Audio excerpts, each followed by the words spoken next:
Slimehouse TV, myself, Theo Kane, hope everybody is good. Hold tight the Slime Alliance if you're watching this a little bit more in advance. And if you checked out my last episode, you'll know that at the minute I'm doing a little series on vintage Action Man figures. So my dad recently passed me a load of his old collection. He was a big collector of them in like the late 90s, early 2000s, that kind of era. So recently he gave me a load of his toys and I thought I'll combine mine with his collection and do a little series on them for the channel.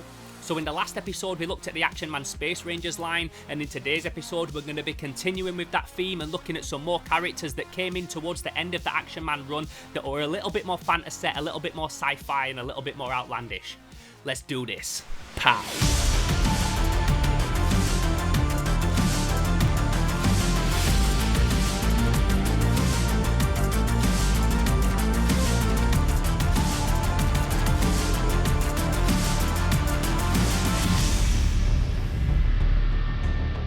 Let's get straight into it, and let's get straight into it with something big, chunky and awesome, the Gargon. So the Gargon was originally released as an enemy of Super Joe, which is actually a spin-off of the American toy line G.I. Joe. Now, by all accounts, Super Joe is a fantastic looking toy line. It's got all that transparent robot shit going on that Henshin Cyborg did. It's got a bunch of cool different unique designs and characters, but because it was a spin-off of the American G.I. Joe line, that's the only place that it was ever released, and unfortunately, the only character that we got sold over here was this guy. And even though he was originally pitted against an adversary that was quite a bit smaller, because the Super Joe line stood somewhere in between a Mego doll and a 12-inch Action Man figure, his chunky scale still made him feel like a decent enough size monster for Action Man to go up against. Now, if this guy had just come out randomly a couple of years before this, it would have seemed super out of place, but by this point in the Action Man line, we'd already seen a couple of fantasy-based characters turn up.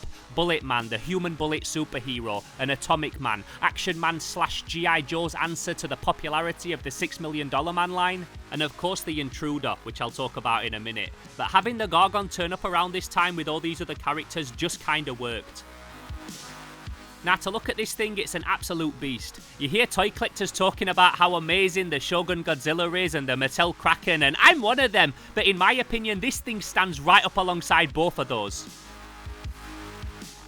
It's got this armoured scale plating all the way up its back, and a head that looks like a cross between a Centasaurus and a snapping turtle. I love the fact that it looks like some kind of prehistoric dinosaur, but with it having 6 legs, it gives it almost that insect-looking space alien Atomic Age feel. I could fully see Ray Harryhausen sculpting and animating his own version of this thing and adding it in as one of the creatures featured in First Men in the Moon. You can put batteries inside him and he'll walk forward. He's also got this same flashing light function that all the Super Joe toys had, where you can stop him in his tracks with a remote control, something that I unfortunately don't have. But to be honest, with how old this thing is, he barely wants to walk forwards anyway without his mechanism getting jammed or stopping in some way. Also, side note, but trying to get batteries in and out of this toy is like trying to get blood out of a stone. The shape of the hole where you're supposed to slot the battery in and out of and the position of the legs kind of counter each other out and make trying to put batteries in and out of it like unnecessarily difficult. Actually ridiculous. Do not remove. Ha! Awesome. So there's just a shitty little piece of cardboard between a bunch of live dangerous wires and a kid's little conductory hand. Now, like I said, this thing was originally released as part of a smaller scale spin-off line to G.I. Joe called Super Joe, and it weren't uncommon for Action Man and G.I. Joe to share stuff like this. They'd been doing it from the start. In fact, Action Man was a direct copy of G.I. Joe anyway. A licensed copy, of course, but you don't get to Action Man without G.I. Joe coming out just a little bit before him. And over the years, even though they would both go off and do their own things, they would still maintain a very healthy relationship, trading off designs and ideas with each other, and for every Gargon and Bullet Man that they gave us, we gave them some gripping hands and some realistic flock hair technology. So even though when the Gargon was originally released in America, he had a completely different name, when we got him over here, it was still very much the same toy, and a perfect example of an awesome design that was shared between both the G.I. Joe and the Action Man brands. So another figure that we have to thank Hasbro for, or not thank them for, depending on how you look at it, because there's a lot of people that really don't like this toy, and it's this guy, the Intruder. So this guy was the first ever character that was released and advertised as an actual villain for Action Man and G.I. Joe. Up until that point, we did have villainous uniforms, the German Stormtrooper, the Luftwaffe pilot, that kind of thing, the Panzer Captain, but they were only ever just that, uniforms that were sold to put on an Action Man doll. So this was the first time that we had ever been given an actual adversary to go up against Action Man and G.I. Joe. And what's so bizarre is when you think of Action Man, you think of guns, artillery, helicopters, tanks, bazookas, machine guns, machetes. This guy literally has nothing but his bare hands to go up against Action Man with. So he's either super strong with that incredible Hulk strength, or he's got hands like fucking Mike Tyson and doesn't need anything other than his bare fists to conquer the world with. I mean, look at this guy, he doesn't even have shoes on his feet. He just rocks up barefoot and starts bare-knuckle boxing and wrestling anybody that wants it. You see, they advertised this guy as this weird alien strongman that crash-landed on Earth in a meteorite, climbed out of the crater and then decided that he wanted to start causing chaos on the planet, and the only person that could stop him was Action Man. And with a storyline that random and a villain that was that outmatched and so completely unlike anything else in the line, you can fully see why all these years later he is still seen as one of the most bizarre and most ridiculous additions to both the Action Man and the G.I. Joe lines. Also, the scale of this thing is so off that when you stand it next to a 12-inch doll, he looks about 4 foot tall. You can imagine this guy turning up to Earth, trying to take over the planet, and Action Man and G.I. Joe looking at him just like, what the fuck are you gonna do? Now, when we got the Intruder over here in England, we just got this gold vest version. But in America, in the G.I. Joe line, they also got a silver chest version without a beard as well. They were kind of seen as like the Intruder's stormtroopers, his general army builder character. But unfortunately, we never got him over here. Also, when the Intruder was released over here as part of the Action Man line, he was kind of teamed up with the Gargon as his beast, as his steed, as his creature that he rides around on. Even though over in America, the Terron and the Intruder were both released as 2 separate parts of the G.I. Joe franchise. Intruder with the Action Team, and Terron with the Super Joe line.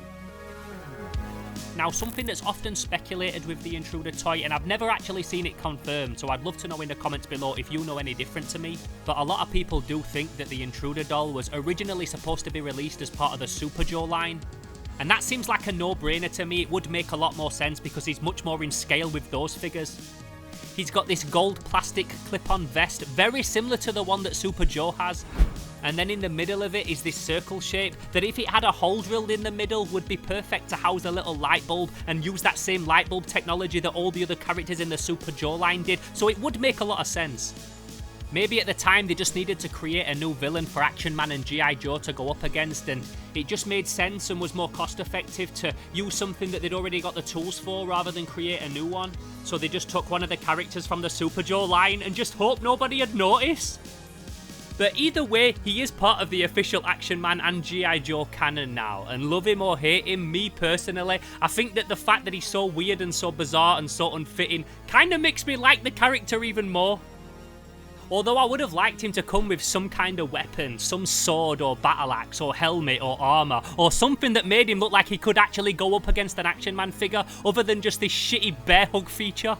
But like I said, at least in the English version, in the Action Man version, he did have Gargon.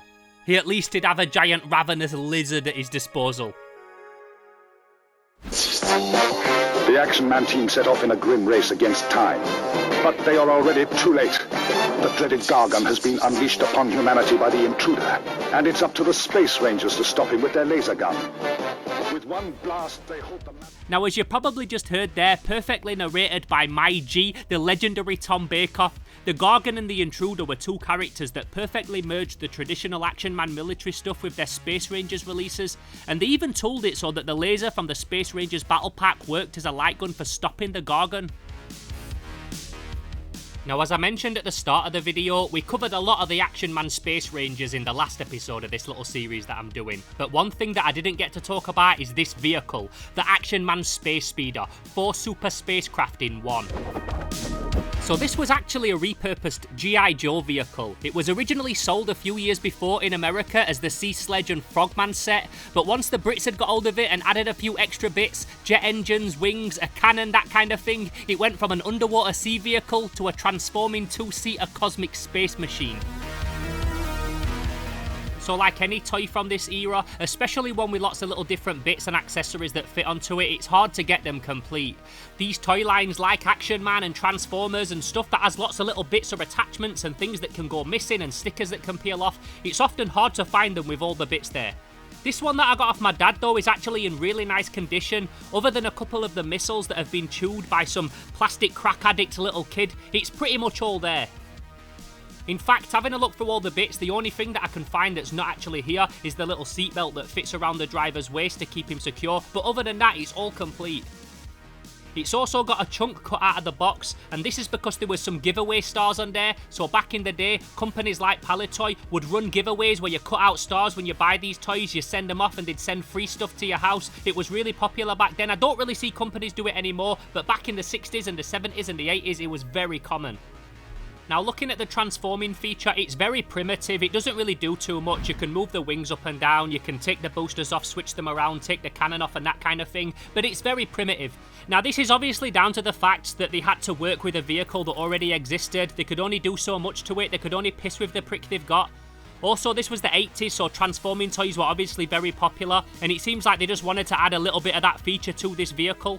As it also says on the box, this is a vehicle that's supposed to carry 2 separate Space Rangers, but when you actually sit 2 figures on it, they do look a bit cramped, a bit crowded, a little bit cozy.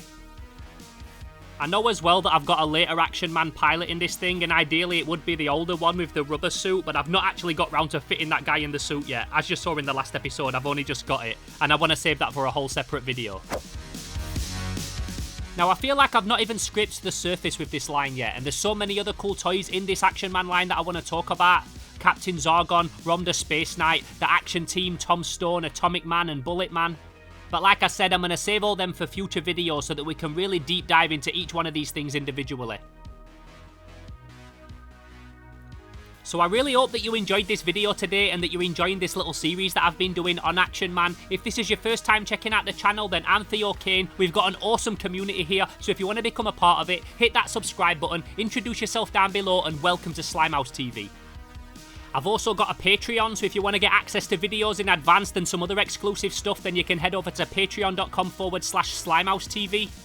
I'd also love to hear from you in the comments what your favourite toy was that we reviewed today, and if there's any other Action Man stuff that you'd love to see me look at in the future.